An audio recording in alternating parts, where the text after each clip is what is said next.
কাকরাইলে পুলিশের বাধার মুখে যমুনামুখী চাকরিচ্যুত বিডিআর সদস্যরা ছত্রভঙ্গ।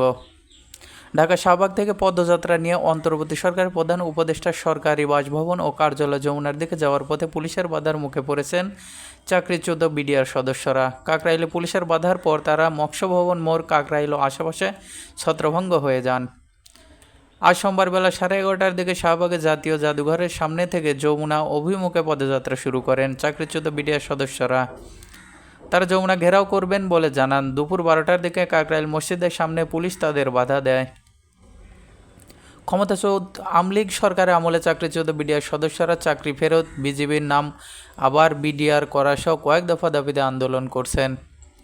চাকরিচ্যুত বিডিআর সদস্যদের ছেলে মারুফ সরকার বলেন, পুলিশ তাদের পদযাত্রায় জলকামান, কাঁদানে গ্যাস ছেড়ে ও লাঠিপেটা করে। তাদের বেশ কয়েকজন আহত হয়েছেন। এই প্রতিবেদন লেখা পর্যন্ত তারা ছত্রভঙ্গ হয়ে শাহবাগ, মৎস্যভবন ও কাকরাইল এলাকায় অবস্থান করছেন। ঢাকা মেডিকেল সূত্র জানিয়েছে, যমুনার কাছাকাছি এলাকা থেকে আহত দুজনকে ঢাকা মেডিকেল কলেজ হাসপাতালে চিকিৎসা দেওয়া হচ্ছে। তারা হলেন মোহাম্মদ শামসুল হক ও মোহাম্মদ ইউনুস আলী।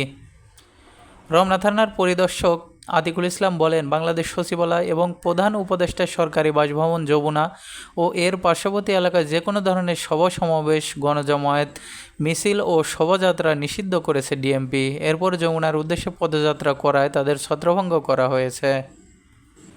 এদিকে বকেয়া বেতনের দাবিতে চট্টগ্রামে শ্রমিকদের সড়ক অবরোধ।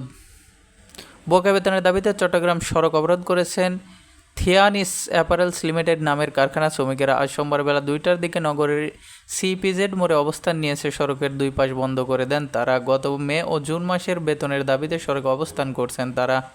শিল্প পুলিশ ও ইপিজেড সূত্রে জানা যায়, কারখানাটি বিভিন্ন সময় বেতন পরিশোধের আশ্বাস দিয়ে এলেও বারবার সময় পরিবর্তন করছিল। এর মধ্যে কয়েকজন শ্রমিককে চাকরিচ্যুত করা হয়। ফলে শ্রমিকদের মধ্যে অসন্তোষ দেখা দেয়। পাওনা বুঝে নিতে তারা সড়ক অবরোধ করেছেন।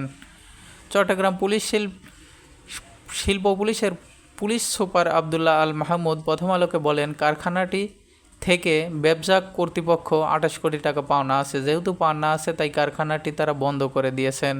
বকেয়া বেতনের দাবিতে শ্রমিকেরা বিক্ষোভ করছেন।